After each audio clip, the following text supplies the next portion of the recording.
Tom, it's a pleasure to have you here, mate. How you keeping? You well? Yeah, I'm really good, mate. Yourself? Very well, thank you, mate. Very well. I've got to be honest, before we start, I am disappointed that you've arrived here tonight without Tommy the Turtle. He's in the van. Is he? He's keeping the van warm. Is he a fan of the show? Is he? Is he listening? He is. Don't be silly. He's your mate as well, you know. He's certainly brave, I have to say. Very brave. How did you come to apply for The Apprentice and what made you want to do it? Well, I didn't even apply. I actually didn't even apply. So what happened was, right, my girlfriend, she went, "See, he's Apprentice." She went, "You'll smash that." And I went, "Yeah?" She went, "I'm going to apply her." I went, "Go on in. What's the worst that can happen?" So she filled out all the forms, because I can't do all that. She's filled out all these sheets of paper, took photos, this, that, the other, sent it in. A couple of weeks later, I get a phone call. "Can you part to London and do an interview?" So I thought it was a wind-up. So I've gone, "Oh, that can't be right." She's gone, "No, this is right. You've got to go up there." So I've gone up there, done the interviews, took the mick out of everyone. And they asked me to go on the show. I don't know how that happens, but yes. That's surreal. That's surreal. So how did you find living in the house and being completely cut off from the outside world? Do you know what? It was hard work, because I don't know if you know, it's filmed back in April round to June. So when I went in there, I weren't sure what to expect. I didn't know how it was going to be. I didn't know what was going to go on. But you literally turn up. Obviously, we went to Africa first, but when we come back, got in the house, they take your phones off you. You can't watch the TV. You can't read a newspaper. It's like being in Big Brother. There's cameras on you 24 hours a day. Some of the house mates weren't the cleanest of people. I'm not going to lie, do you know what I mean? Like, and it was hard work. Look, the food was nice. Do you know what I mean? And every boardroom day, I'd get in there, cook everyone a fry up, because I love a fry up, because it's all healthy vegan food, and all, you know, horrible stuff. Yeah. Like burger chips and all that, pie and mash, whatever. Yeah. They're like, "Oh, we've got to duck and we've got this," and I think, what is that? You know what I mean? So I'm going, "Where's the sausages? Put a pan on, I'll cook them." You know? Because that's an interesting question, because I don't know what the other viewers think, but for me, I just assumed that for the benefit of the show and the cameras, you would just go to that house, sleep there the night before, do the task, sleep after the task, then go home to your everyday life. But it wasn't like that. You literally were, mate, in there full time, 24/7. You're in that gaff. You do not leave. And it was like being in prison. Like, honestly, no, I'm telling you now, because you get in there, you do your tasks, and they wake you up at 4 a.m, and that is true. Get it in 20 minutes, and that's that. And you get downstairs, Jesus. You put your microphones on, you have a bacon roll or whatever's there, then you go in the van, you do your tasks, you get back, and you're cream crackered. You are shattered, right, end of the day. And it's like 10:30, 11 at night, and they go, "Right, you're all here now, have your bit of dinner or whatever, go to bed." They take you, go to sleep, we wake you up, phones ring 4 a.m. So it is non-stop, you know, it's hard work. I'd find it so weird not being able to know what was going on in the outside world. Like, oh, yeah. You know, like, for example, same thing is happening, and I'm a celebrity, isn't it? Yeah. So Ian Wright doesn't know that Pochettino's been sacked, and Jose Mourinho's manager, he has no idea. He doesn't know Tom's on the show tonight? No, he doesn't. He doesn't know anything. Doesn't know I'm on it tonight. He's going to be missing our show. What do you think of Mourinho going to Tottenham? I think it's a decent move for them, but I'm surprised he's gone there. A few years ago, he said he hated the club, didn't he? And, well, he said he wouldn't go to Tottenham out of respect for Chelsea. Yeah. He's quoted as saying that in 2015. He's going to get in trophies, isn't he? But Tottenham, mate, we ain't going to work. Well, let's hope that comes through. Let's hope not. I mean, you mentioned the other contestants there. Did you clash with any of them during your time in the house? I can't tell too much, but Lottie was very annoying. Mate, she annoys me, and I have to put up with her once a week on the telly. I cannot stand that bird. Cannot stand her. Mate, I know you've got to be careful now. I've got to be careful, but she was hard work. I'm not. She managed to rub everyone up the wrong way. Look, lovely girl, very young, very naive, bless her, and I think she just, you know, she didn't. So people's skills were terrible. It's crucial for something like The Apprentice to have some form of people. Did you see her in the ballroom the other week, bless her? She said, "My aim is not to get on with everyone." Yeah, and you're thinking, hang on a minute, how can you go? Listen, I'll go out my way to get on with everyone, because I know that, look, people buy from people. Like, I've done well in life because I get on with people and people go, Tom's a lovely fella, we'll get a bit of him. We'll get a bit of him. That's it. Do you know what I mean? Yeah. Sugar even picked her up on that, to be fair, didn't he? Unbelievable. So speaking of other contestants, who do you think's your biggest competition on the show? Probably Claude Littner. What's he like, Claude? Oh, mate. Because I mean, he comes what? across horrible, but I'm sure he isn't. I swear to God, he's one of the nicest people I've met in my life. I promise you now. So, because you're on the task, right? And they're telling you, you've got to do this, you've got to do that, and you've got the producer saying, and you're getting set up, right? And they're setting you right up. And because it's me, they think, go on, Tom, do that, do this. And it's funny because I'm going, I can't. Like, you know? but Claude, he half had me back. He was laughing and, he's talking to me. And he's actually a very, very, very nice man. And I'm pleased I met him, because he's on the show, he looks evil, but he ain't like that in real life. He's good stuff. Honestly, good stuff. Yeah. Even if he supports Spurs. Yeah. Was he a Tottenham fan as well, is he? Yeah, he used to be on a ball, didn't he, or something over Tottenham? Did he? Yeah. Did he? I didn't realise that. And with Sugar there as well. Yeah, of course. Combination, really, isn't Oh, it? blimey. Yeah, exactly. What would you say was your most enjoyable task and your least most enjoyable? Least most enjoyable task? What, so far from what we've seen? Yeah.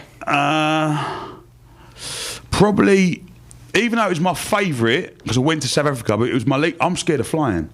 So, And that's a long flight, isn't it? 13 hours. And what you don't know is, you literally come out of the boardroom, you get on a plane, I promise you walk out, go straight to Heathrow, and you flew there. And as you landed, we got changed, done a task. Well, everyone went to sleep on a plane. There's me, petrified of flying, drinking bottles. Not me, no, not myself. I'm nicking, as the trolley dolly comes past, I'm nicking bottles of wine, aren't I? Everyone's asleep, I'm just down in wine. So when we've landed, I'm half cut. I'm like, what's going on now? Right? I'm all about Cape Town. Want to buy a ticket for a safari? Right? Moves out the end. And what about your most enjoyable one, or would you say, or would you say that was your least and most enjoyable? Least and most. I mean, I enjoyed the isolated task because obviously it was street selling. It's what I've done all my life. I worked on markets. I was a kid, and I sold hundreds of lollies. We still lost. I don't know how, but I did. I was having fun, and I really enjoyed. Believe it or not, was the roller coaster challenge because I just spent a day at Fort Park going around the roller coasters. It was like, Tom, you got to get off now, mate. We're going home in a minute. And I'm like, one more go. I'm going around again. So obviously Karen Brady's on the show. Did you spend much time with her, sort of outside of filming, and what did you think of her? Only when we was in the cash, she'd have a set 5. I kept getting. She'll have 2 sausage and egg, Tom. When she first got on task, she was with us, and that. She don't really talk to you. She's probably obviously doing mega West Ham deals. I don't know what she's doing, but. So we spoke about Karen Brady briefly, and again, I know all of these questions to a degree. You have to be careful. But what are your thoughts on Sugar? Lord Sugar, right? So he is. Listen, I promise you now, he's very small. And I was shocked at how short he was, right? And I remember the first time I met him was in the ballroom, the very first episode. And I'm sitting there, and and as I walked in, I've noticed his cufflinks. He had these blue cufflinks, right? And I don't know what diamond they were, but they sparkled like you cannot believe. And I was looking at him, I thought, God, I bet they cost a few quid, right?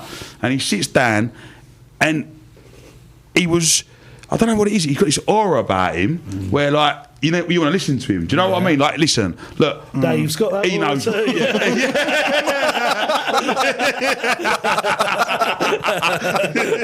But no, listen, and I got on well with him. I did get on well with him. Look, for the time I was with him, we had a laugh and we enjoyed ourselves.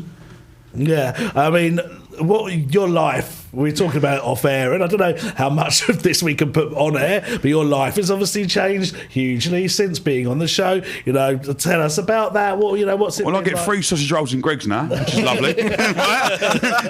Honestly, I went in Greg's the other day, and I've ordered 4 sausage rolls, and a bacon roll. I promise you.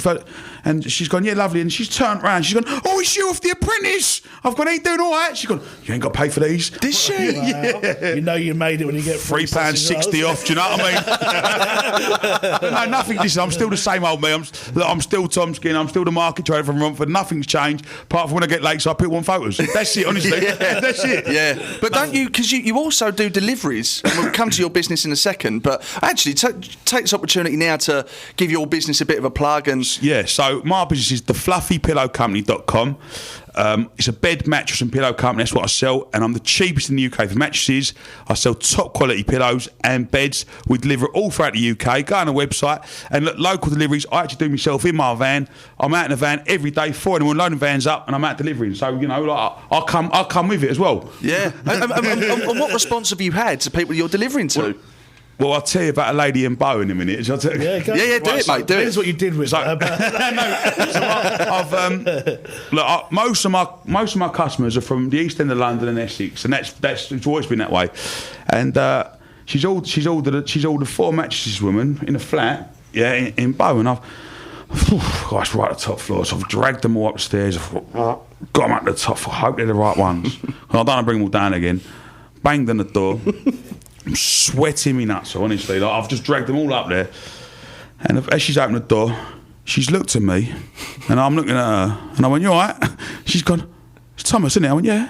She's gone, "What, you deliver?" I went, "Yeah." I've gone, so I've dragged them in. She shut the door. Right, listen, wouldn't let me leave. Would not let me leave, yeah. So I love you on The Apprentice. If you're listening, darling, look, thank you for the 4 cups of tea I had. But I had to leave. Do you know, I had more deliveries to do. Do you know what I mean? Sounds good. You need an assistant. Delivery. Might not have the height, but I've got the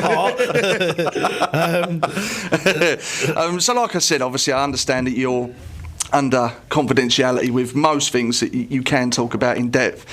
But is it right that the process has already finished? And if so, do you know who wins the show? Yes and yes. Wow. Interesting. Yes and yes. And you have been very, very popular on that show. I mean, why do you think, personally, you have been that popular? I know why I think you have, but from your own words? I just think, honestly, like, look, I'm a normal bloke. Look, I'm just having a go. Look, I've got my own business. Look, I've struggled all my life, you know, like, as we all do. You have your ups and downs. I have weeks where I do well when I'm out in sheesh or wherever I'm having it, and I've got weeks where I ain't got the money for the rent, and you know what I mean? Like, I'm having a go, and I've just been myself. I ain't trying to be saying that I ain't. I'm just having a go, because I really want that investment. I do. I really, really want it, because I know that will change my life. It will make my business from decent business that earns me a living to a proper business that's going to make me successful, and that's what I want. I want to build a career, and I'd love that. And to just have that. Listen, even if I went out in the first week, just to be on that show and have the opportunity and get that exposure, like it's already changed my business, because I'm doing a lot more orders than what I was doing a few weeks ago, and I'm thankful I'm really thankful they give me the chance to do that.